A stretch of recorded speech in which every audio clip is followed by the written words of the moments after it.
بسم اللہ الرحمن الرحیم۔ سب سے پہلی بات، میری اس بات کا غصہ نہ کرنا، لیکن جو لکھنے جا رہا ہوں وہ 100% صحیح ہے۔ آج کل موبائل ہیں اور سب کچھ موبائل پر ہو رہا ہے۔ مجھے لڑکوں سے کیا گلہ، ان کا کچھ نہیں جاتا۔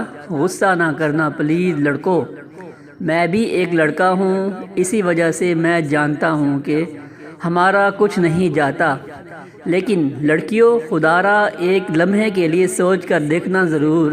میں نے ہزاروں واقعے ایسے سنے ہیں کہ لڑکی پیار کے دھوکے میں آ کر خود کی عزت، خود کی جان، خود کا وجود، خود کی روح ایک غیر مرد کو سونپ دیتی ہے، جس کو وہ ابھی بس میسج یا کال یا ایک دو بار مل کر ہی پہچانتی ہے، ابھی اس کو بس باہر سے ہی جانتی ہے۔ اس کے اندر کے درندے کو ابھی تک اس نے محسوس ہی نہیں کیا۔ اس کے اندر جو تمہارے لیے چل رہا ہے وہ تو تم نے کبھی محسوس ہی نہیں کیا۔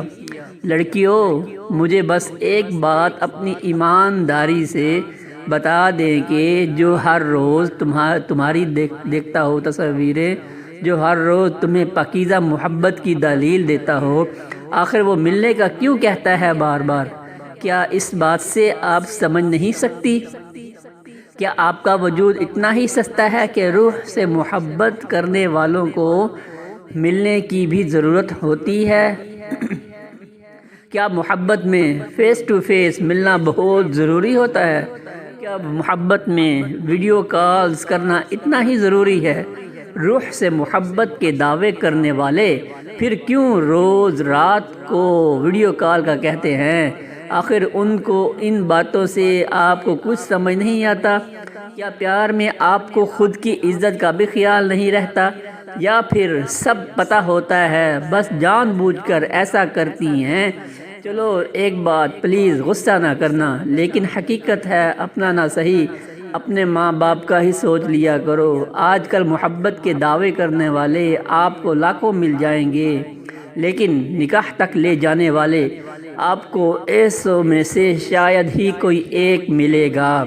میں خود ایک لڑکا ہوں، سمجھ سکتا ہوں کہ ہماری کیا فیلنگ ہوتی ہیں۔ میں آپ سب کو اپنی بہنیں تو نہیں کہتا، کیونکہ میں ان رشتوں میں یقین نہیں رکھتا، یہ رشتے بس خون کے ہی ہوتے ہیں، لیکن میں